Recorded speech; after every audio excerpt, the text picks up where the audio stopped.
Mi nombre es Elifelet Figueroa Catalán. Soy estudiante de la licenciatura en Nutrición Aplicada de la Universidad Abierta y a Distancia de México. La materia se llama Anatomía y Fisiología 2. El propósito de esta evidencia es conocer el funcionamiento tanto anatómico como fisiológico de los sistemas endocrino, sistema nervioso y sistema genitourinario. Comenzamos. El sistema nervioso coordina todas las funciones del cuerpo humano, percibe los estímulos del medio interno y externo para reaccionar en consecuencia, recibe información procedente de los sentidos y la integra para que el cuerpo responda. Además, controla funciones como el habla, memoria y las emociones. El sistema nervioso se divide en sistema nervioso central y el sistema nervioso periférico. El sistema nervioso central se encarga de las funciones voluntarias y el sistema nervioso periférico de las involuntarias. El sistema nervioso central se conforma por el encéfalo, que se localiza dentro del cráneo,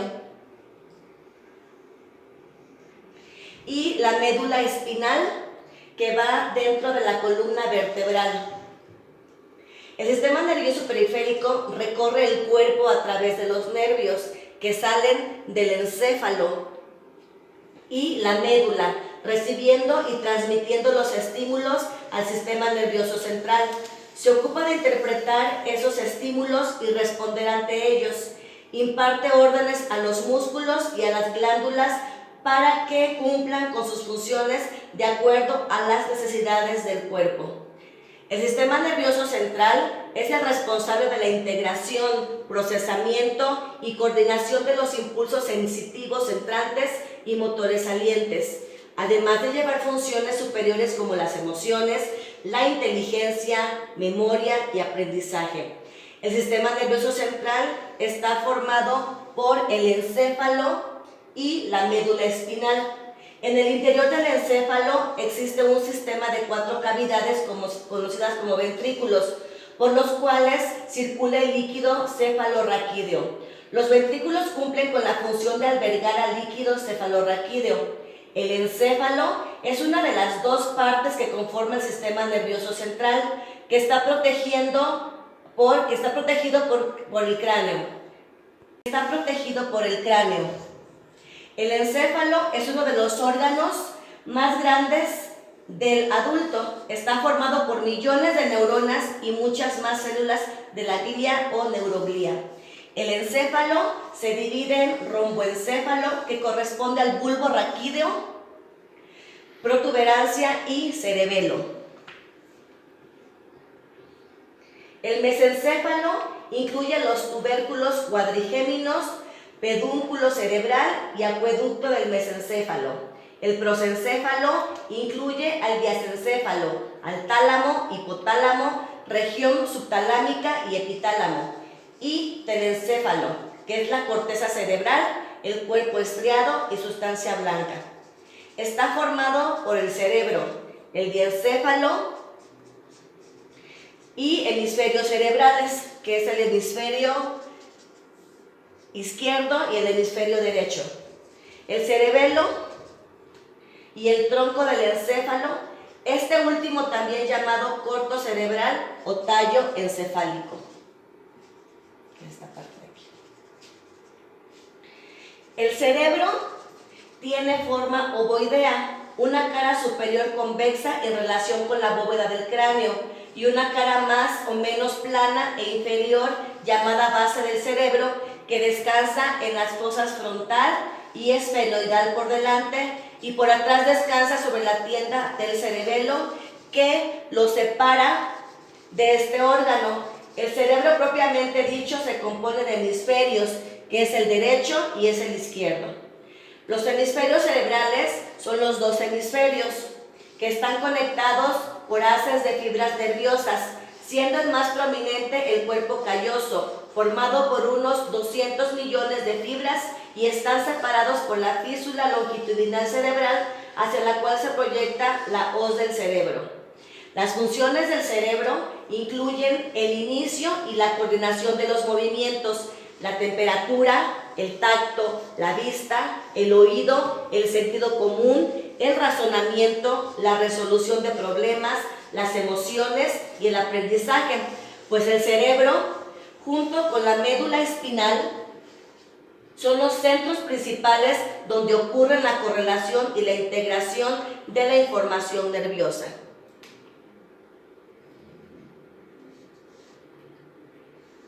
El diencéfalo forma la parte central del cerebro interior.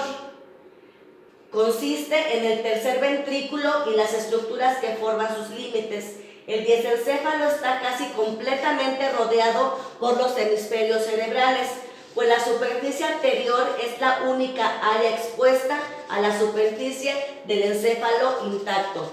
La superficie anterior está formada por las estructuras hipotalámicas, de adelante hacia atrás por el quiasma óptico, al tracto óptico a cada lado y el infundíbulo, el tuber cinereum y los tubérculos mamilares. El diencéfalo está formado por el tálamo, el subtálamo, el hipotálamo y la hipófisis anterior. El tálamo funciona como centro integrador de todas las entradas sensoriales, salvo las sensoriales olfativas. Los núcleos talámicos procesan la información y retransmiten una parte a la corteza cerebral, también como centro de transmisión de esta información sensorial a los hemisferios cerebrales, y participa en la integración de la información motora que va a la médula espinal. Interviene en la memoria, emociones, en conjunto con el sistema límbico. Los órganos sensoriales, que es el tálamo y la corteza sensorial, forman el sistema sensorial. Por su parte, el subtálamo se encuentra debajo del tálamo, por lo que se sitúa entre el tálamo y el tegmento. El tegmento es una zona del cerebro situada en el tronco cerebral del mesencéfalo. Participa del control de la actividad muscular. También contiene tractos importantes que se dirigen desde el tegmento hasta los núcleos talámicos. El epitálamo comprende las formaciones diencefálicas, situadas en la parte posterior del tercer ventrículo. Se cree que el núcleo avernular es un centro para la integración de las vías aferentes olfatorias, viscerales y somáticas. El hipotálamo es la región de la base del cerebro. Los craneales ejercen cierto control sobre órganos y sistemas definidos, y para salir del sistema nervioso central atraviesan los orificios de la base del cráneo con la finalidad de inervar a distancia diferentes estructuras, además de la cabeza y el cuello. Por ejemplo, si nos referimos al nervio gástrico o vago, su área de inervación incluye vísceras situadas en el mediastino y en la cavidad abdominal. Los pares craneales se dividen en 12. Es el olfatorio, el óptico, trigémino, facial, glosofaríngeo, vago, accesorio, hipogloso, vestibuloclear, abductor.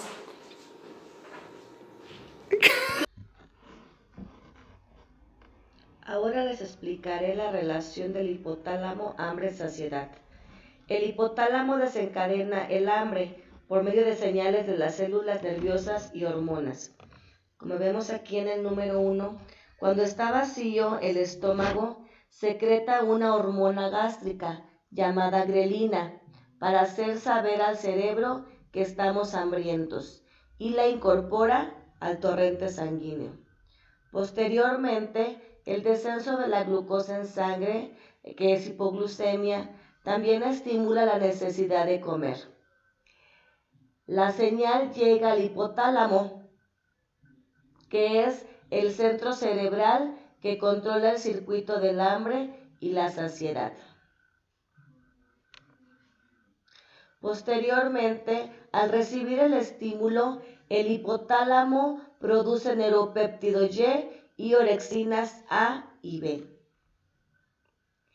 El neuropéptido Y, en su función biológica, es incrementar la incorporación de alimentos, en especial la de carbohidratos, disminuir la termorregulación y estimular la síntesis de enzimas lipogénicas en el tejido hepático y adiposo. El alimento llega al intestino, lo estimula y este produce orexinas A y B. Las orexinas A y B son hormonas estimuladoras del hambre. Se producen en el hipotálamo, intestinos, adipocitos y el páncreas. La regulación de la conducta de comer depende de la cantidad de glucosa disponible en sangre y de los estímulos del estómago. Sin embargo, esta conducta también puede ser provocada por factores externos, como pueden ser el olfato, la vista, ansiedad, el clima, etc. Con respecto a la saciedad, actúa como señal al cerebro, informando sobre el tamaño del tejido adiposo, actuando como factor saciante. El alimento pasa por el intestino y se activa el proceso de inhibición del apetito secretando péptido PYY. La insulina ayuda a la formación de tejido graso, así como aumenta la producción de leptina. Posteriormente, inhibe la liberación del neuropéptido y se anula el estímulo del apetito. Cuando la grasa corporal aumenta, se libera leptina en el flujo sanguíneo, una especie de alerta que llega al hipotálamo y que indica que el cuerpo tiene ya reservas suficientes.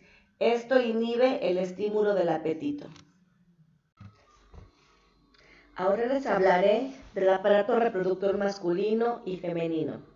El aparato reproductor masculino se encarga de producir y generar los gametos masculinos. Es el encargado de garantizar la reproducción en el varón. Está formado por órganos internos y órganos externos. Entre los órganos internos están el epidídimo. El epidídimo es el tubo conductivo que conecta los testículos con los vasos deferentes, por los que circula el semen, con los espermatozoides. Mide aproximadamente unos 5 centímetros en su conjunto y está enrollado sobre sí mismo en la parte posterior de la pared del testículo, formando un conglomerado en forma de coma que se adhiere en gran parte de la pared testicular. En él se acumulan los espermatozoides, donde maduran hasta que salen del órgano masculino para ser expulsados junto al semen. El conducto deferente se encuentra entre el epidídimo y la uretra y los conecta entre sí. Comienza en el extremo inferior del epidídimo y asciende por un lado de los testículos para formar parte del cordón espermático. Pasa a través del canal inguinal, entra en la cavidad abdominal y sigue a lo largo de la cresta ilíaca. Desde allí se extiende de nuevo hacia la cavidad pélvica, donde termina detrás de la vejiga urinaria. Cerca de su final se dilata formando la ampolla, justo afuera de la glándula prostática. El tubo se adelgaza de nuevo y se une con el conducto de una vesícula seminal. El conducto deferente, también llamado vaso deferente, es el lugar de almacenamiento de los espermatozoides. Es un tubo que transporta estructuras que forman parte de las vías espermáticas, que están formadas por la unión del conducto deferente que viene del epidídimo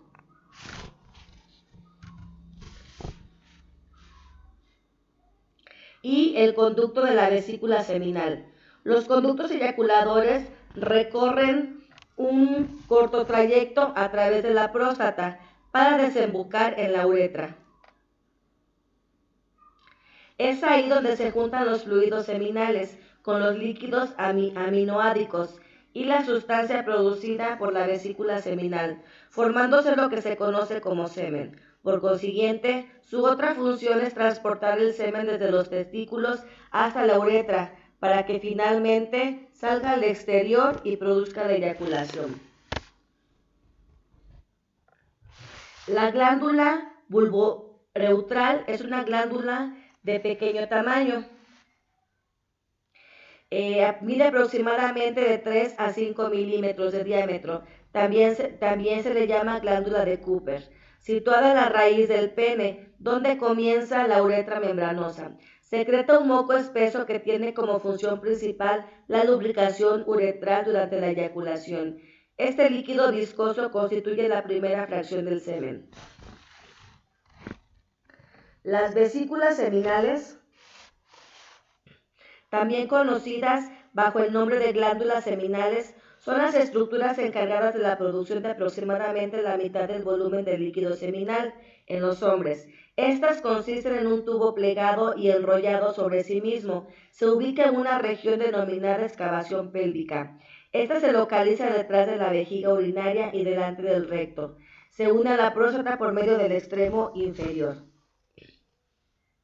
La próstata es una glándula que está ubicada justo por debajo de la vejiga. Posee el tamaño de una nuez y tiene como función, junto con los testículos y las vesículas seminales, producir semen. Está atravesada por la uretra, que conecta la vejiga con el exterior a través del pene y permite evacuar la orina. La uretra es el conducto tubular a través del cual la vejiga elimina la orina al exterior durante la micción. En el hombre cumple también una función reproductiva, al ser el conducto que transporta el semen durante la eyaculación. La uretra se extiende desde la vejiga hasta el meato urinario externo. En el hombre, la uretra es más larga y transcurre a través de la próstata y el pene. Su meato se ubica en la punta del glande. En los órganos internos se encuentran los testículos o las gónadas.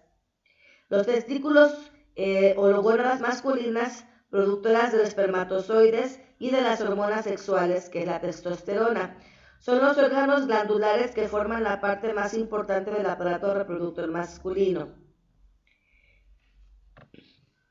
El pene comienza en el interior del cuerpo y está formado por músculos, tejidos, arterias, venas, cuerpos esponjosos, cuerpos cavernosos y nervios. Sus partes visibles están formadas por la base, el tronco, la corona y el glande.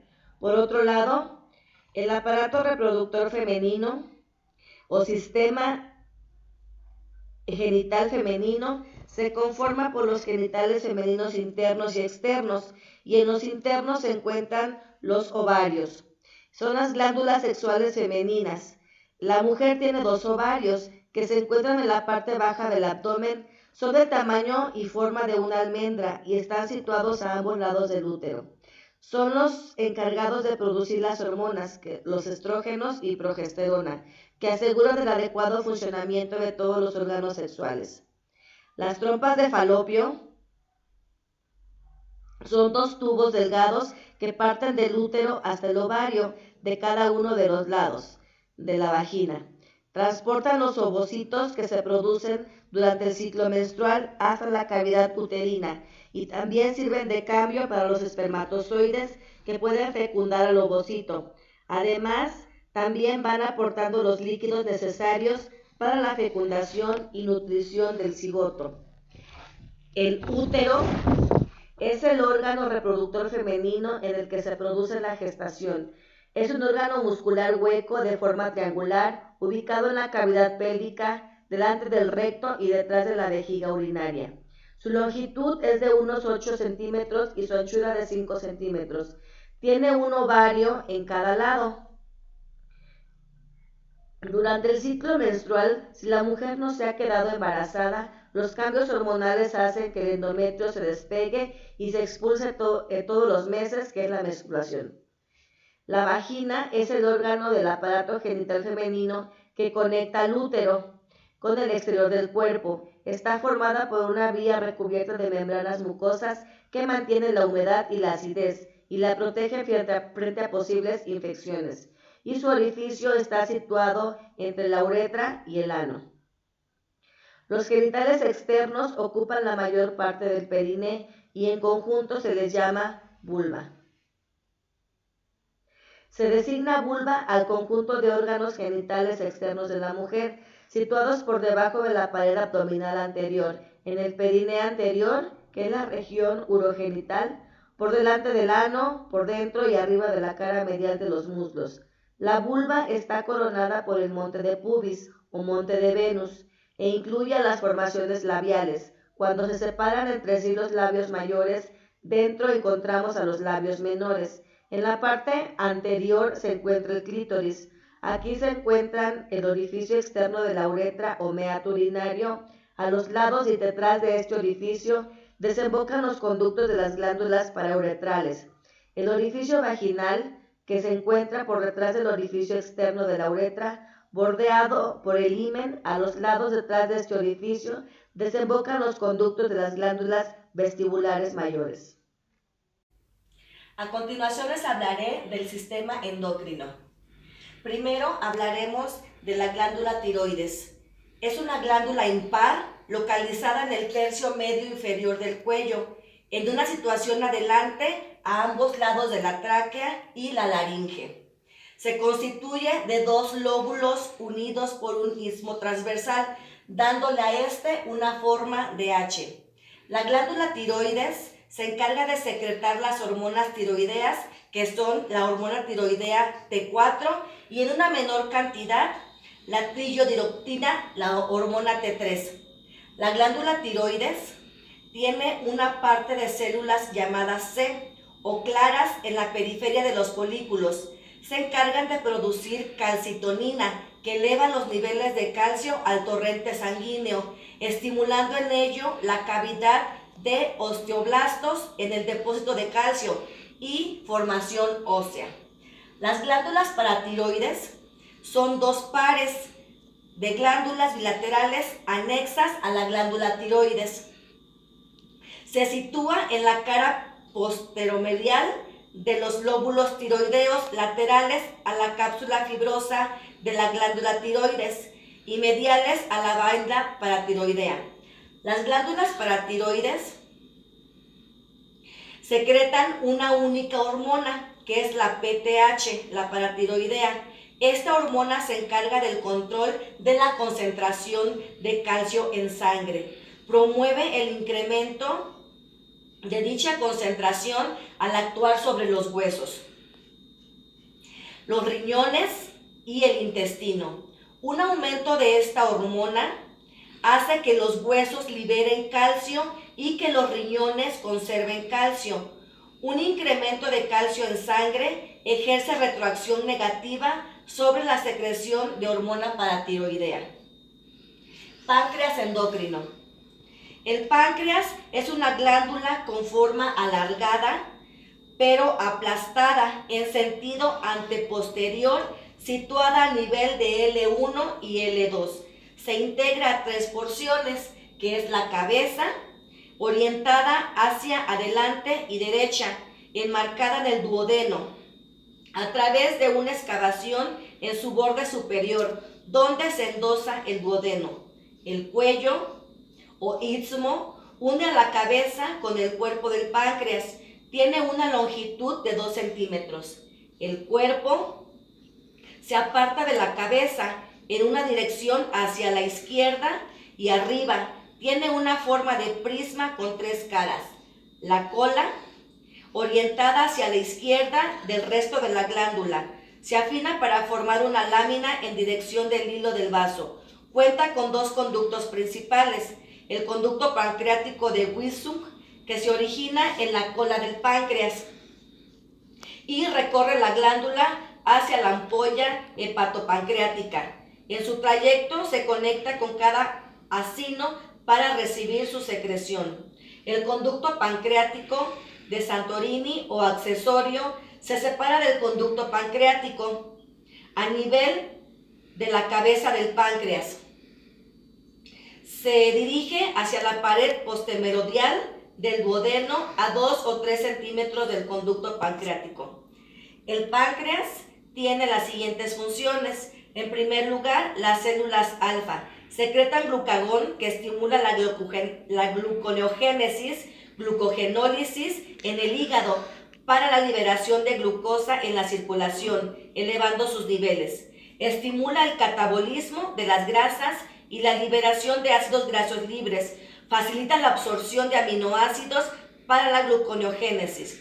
Las células beta secretan la insulina, se liberan del aumento de glucosa en sangre, estimulando el músculo estriado, hígado y tejido adiposo para que puedan absorberla y metabolizarla. Promueve así la síntesis de glucógeno, grasa y proteínas y su almacenamiento para posterior uso.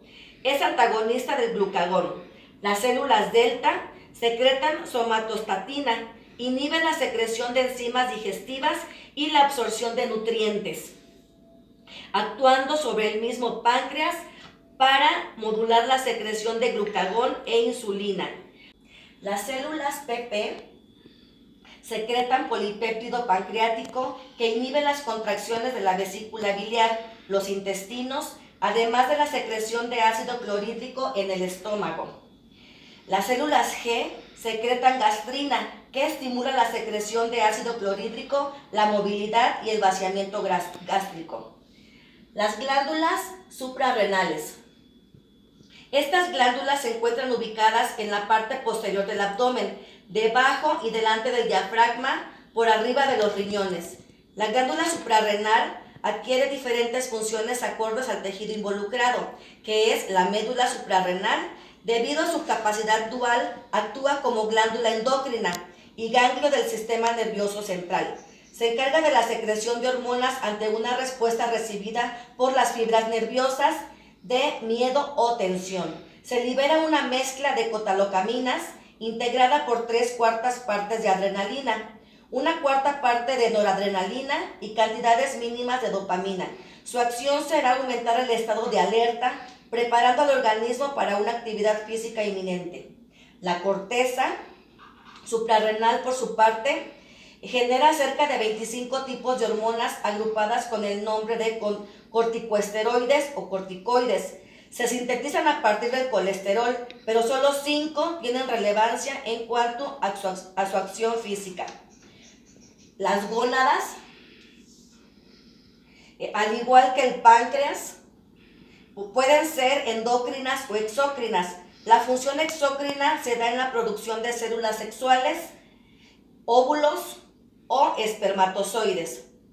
Los ovarios se encargan de la secreción de estradiol, progesterona e inhibina. Al desarrollarse el folículo, sus células granulosas se convierten en estradiol y en cantidades menores de estradiol y estrona. A la mitad del ciclo menstrual y romperse este folículo, sus restos forman el cuerpo lúteo que se encarga de secretar progesterona. Los testículos, su producción endocrina se conforma por la testosterona, pequeñas cantidades de andrógenos e inhibina. Esto es toda mi evidencia. Mi nombre es Elifelet Figueroa Catalán. Soy estudiante de la licenciatura en Nutrición Aplicada de la Universidad Abierta y a Distancia de México. Gracias.